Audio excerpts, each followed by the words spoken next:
Agora eu vou começar a minha segunda transmissão de história do Brasil, que agora eu vou falar um pouco sobre o período pré-colonial, que é a segunda semana de estudos do nosso projeto com relação à história do Brasil. Então, eu quero que vocês saibam que eu estou fazendo isso ao domingo, onde não é minha monitoria, porque eu não vou poder participar da minha monitoria no sábado, porque eu vou estar numa aula e não vou poder ter tempo. Então, vamos lá, vamos começar. Primeiro eu quero que vocês saibam que o período pré-colonial ele se estende em apenas 30 anos, que é de 1500 a 1530. E por que se chama pré-colonial? Por quê? Porque não havia uma colonização portuguesa no Brasil. Os portugueses descobriram o Brasil, mas eles não tinham nenhuma vontade de colonizar nosso país. Então vamos começar do início de tudo. Primeiramente, dia 22 de abril de 1500, chega aqui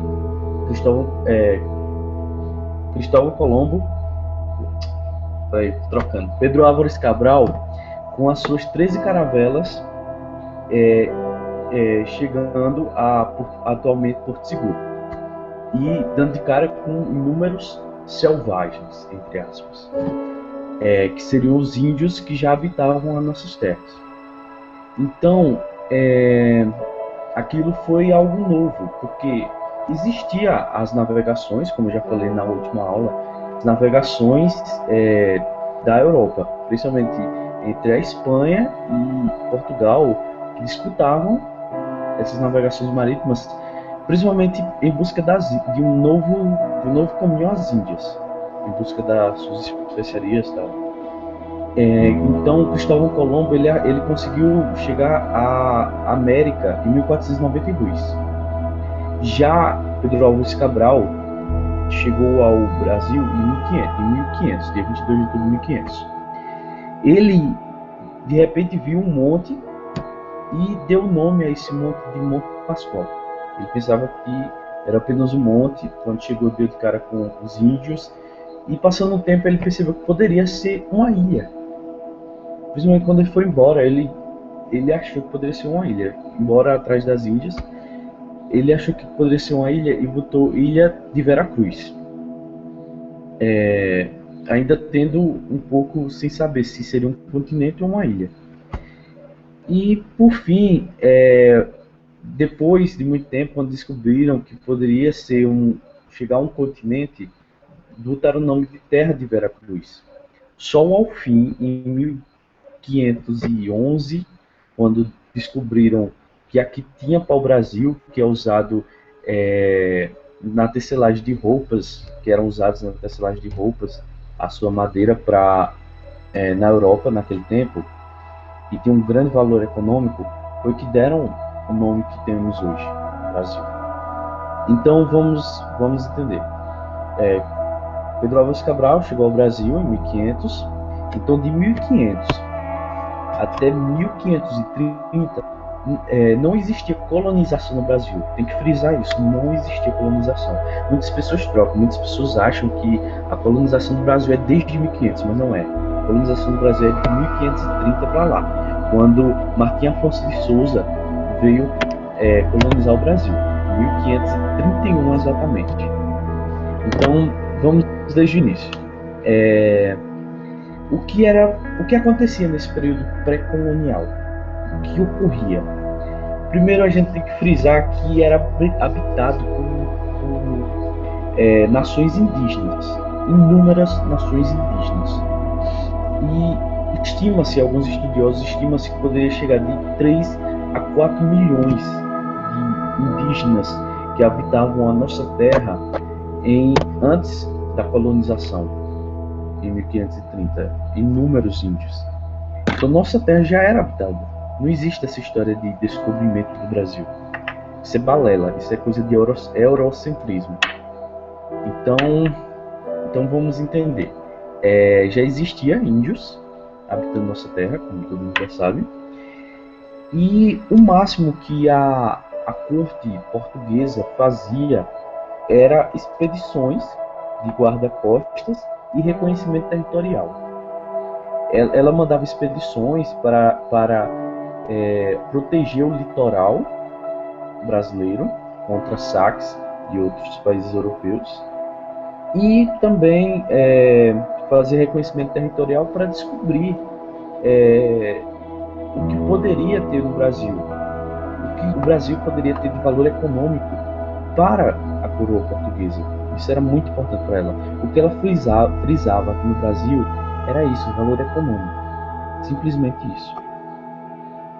E as expedições de reconhecimento, eles tinham como papel achar metais preciosos. Era o que a corte portuguesa mais queria, era achar ouro, principalmente aqui no Brasil.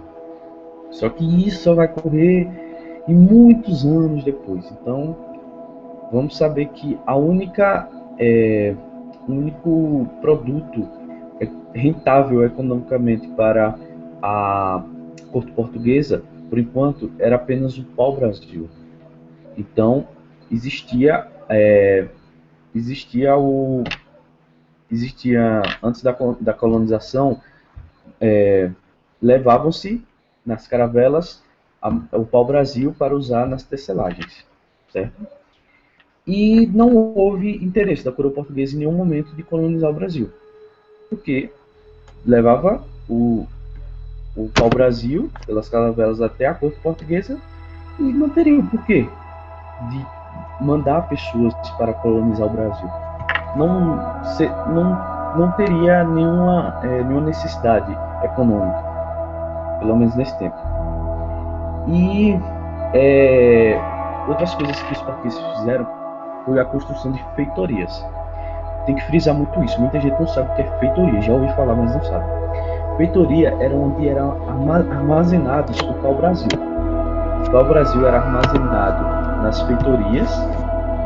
Deixa eu só puxar um segundo aqui. Eles eram armazenados na feitoria para serem levados após as caravelas para depois chegar à corte portuguesa através do Atlântico. Então, feitorias eram apenas lugares no litoral onde ficava armazenado o pau-brasil. Simples. Já sabe o que é feitoria. Locais de armazenamento do pau-brasil. Existia também uma exploração da mão de obra indígena. E era feito a partir de um nomezinho que muita gente também já ouviu falar e não sabe o que é o escambo. Escambo é o quê?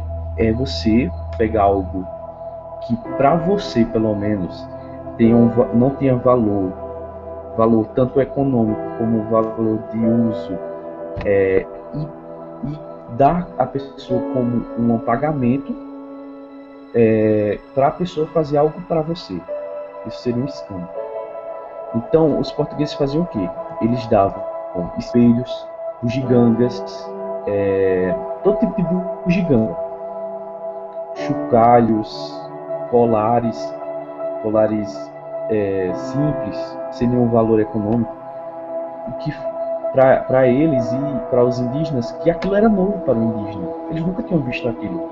Então eles se impressionaram e quiseram receber aquilo como se fosse um pagamento. Então eles serviam como mão de obra, cortavam a madeira, levavam até as feitorias, das feitorias levavam as caravelas, das caravelas e era zarpado junto com os portugueses para o pau-brasil era zarpado com os portugueses para a coroa portuguesa. Então é isso, o escambo é o pagamento que os portugueses faziam aos índios em troca da sua mão de obra por coisas sem nenhum valor, certo? E por último, existia também muito contrabando de países europeus, principalmente os franceses. Eles saqueavam, contrabandeavam os litorais brasileiros, à procura também de pau-brasil. Quando souberam que aqui tinha um grande número de pau-brasil, eles também quiseram tirar uma parte, né? Não são bestas. Então, isso dificultou para a coroa portuguesa ter um controle sobre esses saqueadores, esses piratas. Então, eles mandavam, como eu já disse, expedições de guarda-costas. E uma dessas expedições é a expedição de Cristóvão Jacques, ela foi muito famosa também. Então, é isso. As coisas que você tem que se lembrar do período pré-colonial. Primeiro, é de 1500 a 1530. Não havia colonização. Era apenas eles vinham atrás do pau-brasil, que era o único produto rentável economicamente para a coroa portuguesa.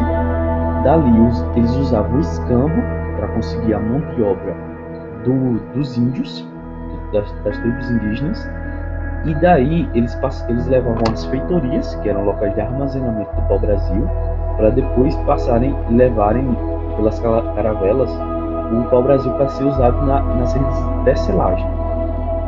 E existia também o reconhecimento territorial, que eles mandavam alguns portugueses fazer o reconhecimento tanto cartográfico como em procura de materiais preciosos. Isso também é bastante importante. Então, como foi o fim do período pré-colonial? Período pré-colonial, não período colonial. A gente não chegou ao período colonial ainda. Como foi o fim do período pré-colonial? Em 1530, Dom João III, não troque com Dom João VI, lá antes do primeiro reinado, da fuga da corte portuguesa para o Brasil. Não, calma, não chegamos aí ainda. Estamos falando de Dom João III. Dom João III, que era o monarca português nesse tempo, do período pré-colonial, ele percebeu que os lucros com o pau-brasil estavam diminuindo. Até pela falta de pau-brasil, porque foi uma grande devastação, tanto desde o Rio de Janeiro, do estado do Rio de Janeiro, até o estado do Rio Grande do Norte, entende? O litoral brasileiro ficou sem pau-brasil, sem o número suficiente de pau-brasil, que era uma exploração feita. E percebeu também que existiam muitos saques, como eu já falei. Então eles precisavam trazer habitantes para aqui para tomar conta dessas terras. E essas terras também poderiam ter algum valor econômico além do pau-brasil. Dom João III pensava assim. Então, em 1530, no final de 1530, ele mandou uma expedição comandada por Martim Afonso de Souza, que eles vieram com o intuito de colonizar. E Martim Afonso de Souza, assim que chegou, ele distribuiu as terras, chamadas de Sesmarias. As terras agora eram chamadas de Sesmarias. Era um tipo de distribuição de terra que Martim Afonso de Souza criou já no período colonial, porque a gente já começou o período colonial, está sendo colonizado o Brasil. E também ele deu início à plantação de cana-de-açúcar, que depois vai ser o produto mais rentável do Brasil durante muitos anos, inúmeros anos, onde vai haver onde vai chegar até expedições holandesas que vão atacar o Brasil, mas isso é mais para frente. Então, vamos entender isso. Então, vocês já entenderam, né? Que o período pré-colonial, 1500 a 1530, a coroa portuguesa não estava nem aí para colonizar o Brasil, e existia a mão de obra indígena, como eu já falei, tal. E só no final de 1530 que Martim Afonso de Souza veio colonizar o Brasil, distribuindo as suas terras em Sesmarias, e deu início à plantação de cana-de-açúcar, que depois vai se tornar um produto rentável ao Brasil. E essa colonização ela se deu ao fato da diminuição de lucros com o pau-brasil e da presença de estrangeiros no Brasil, estrangeiros saqueadores, estrangeiros que não deveriam estar aqui. Olhando por um lado, nenhum europeu deveria estar aqui, mas vamos lá. E é isso que eu queria falar hoje, é isso que eu queria explicar. Eu queria explicar o que é o período pré-colonial, que cai muito no vestibular pré-colonial. Pode parecer uma besteira, mas não, não é uma besteira. Então, já sabe, né? Qualquer dúvida é só mandar para mim inbox. Qualquer dúvida também pode mandar no comentário que eu vou responder, pode ficar tranquilo. E eu vou enviar essa semana exercícios sobre este assunto também. Então é isso, gente. Muito obrigado.